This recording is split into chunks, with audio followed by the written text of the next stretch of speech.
Truth Unveiled here. And for those of you who don't know, I just want to talk about this website that I stumbled upon. It's called hiphopisred.com. And from it, you see this interesting letter, and it's called The Secret Meeting That Changed Rap Music and Destroyed a Generation. Now, this was a letter that someone sent to this person that had to do with the music industry and how it changed.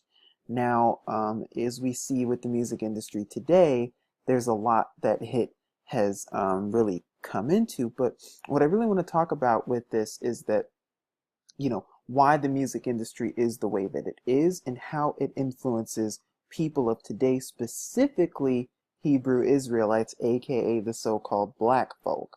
So I just want to continue and reiterate that point.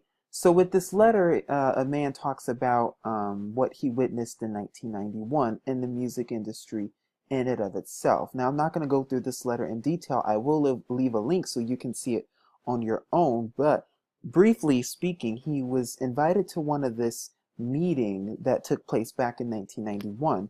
And with this meeting, he basically gave a brief overview of what it went, how it went, and what he had to do as being part of this meeting. So he said that his employers had become silent investors in this prison business. It was now in their interest to make sure that these prisons remain filled. So the whole purpose of this meeting is that he was a business executive. He worked for a private company. And so now all these private investors and private companies, they came together basically under like one roof, and they were discussing how they could keep the prison industry going, how they could keep the prison market flourishing. Because I don't know if you know this, but the prison industry is $1 billion industry. They make tons of money. And so he tells us here that his job would be to help make this happen by marketing music which promotes criminal behavior, rap being the music of choice. He assured us that this would be a great situation for us because rap music was becoming an increasingly profitable market for our companies, and as employee, we'd also be able to buy personal stocks in these prisons. So basically, they wanted these people or these investors to not only invest in the prison industry, but also invest in the rap music industry in order to keep people, specifically quote-unquote black people, in prison, to fund both sides. And of course, to do that, they promote music which promotes criminal behavior, which promotes, just completely derogatory themes to women, money, sex, drugs, the whole 9 yards. And of course, everybody was chaotic, like, no, they started shouting, and it was all corrupt. They all protested, but they all signed the agreement. They couldn't talk about it.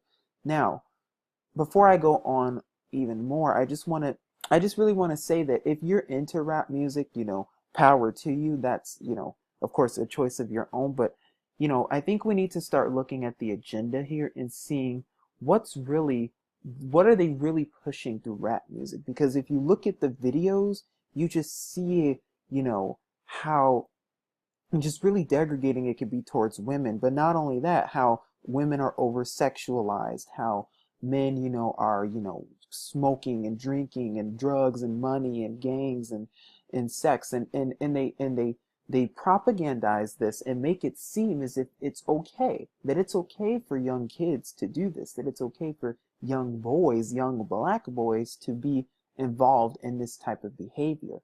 Why? Is there an agenda behind it? You betcha. And you can bet that MTV, VH1, and all of these people behind this industry are behind this. And what are they trying to do?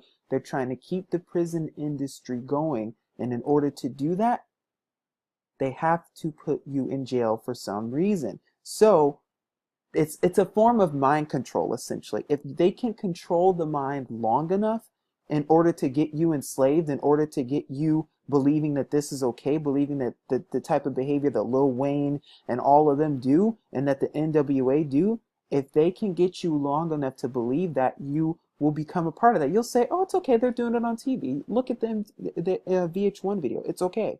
So then you start doing it, and then what happens? You start getting involved with, other gangs and other things and other, and just involved in the whole 9 yards. And then the next thing you know, you have cops come into your house. I've seen it happen in my neighborhood. I know what it's like. I mean, I haven't gone through that personally, but I've seen it. I know the agenda.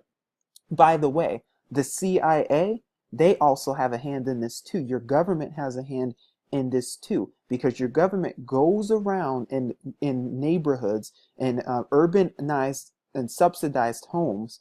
They pose as drug lords and they pose as drug members and gang members, and then they try to get you to buy illegal drugs and purchase illegal marijuana.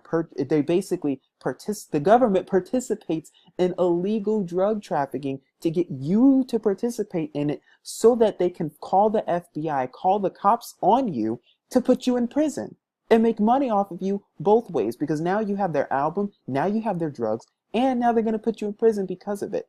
Have you ever wondered why 90% of the prison system and the prison industry is filled with quote unquote, the so-called African Americans, the so-called Mexicans, but yet it's been proven that more white kids and more white people smoke marijuana than people of color. So why is it that the prisons are filled with more people of color? Why are, quote unquote, black people being negatively stereotyped in the media almost every single day? And why did it start in the early 90s with NWA?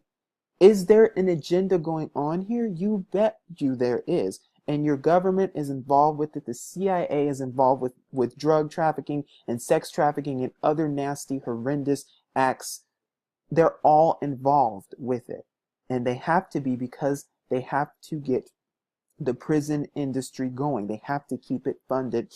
Like I said, the prison industry is $1 billion industry. Now, if you're still thinking about going into the music industry, that's fine. But, I want to warn all you brothers and sisters out there that want to go into hip hop and want to go into entertainment and just want to go into the rap industry. You're going to find yourself getting into a ton of things that they don't tell you. You're going to have to do a ton of demonic initiations. You're going to have to do a ton of stuff in order to even be considered to get in. You're going to have to go to the Pandora's boxes. You're going to have to do all this disgusting stuff in order to even get a record deal. I'm not making that up. There are many people out there who expose the Illuminati and expose the industry for what it is. But I just wanted to bring this out because I think it's really important that people, especially you young people out there, see what the real agenda is and see that the government's not on your side. These rappers out here are not on your side. They're just pawns to the system. As according to Kanye West, they are the new slaves because they're slave to the system as well.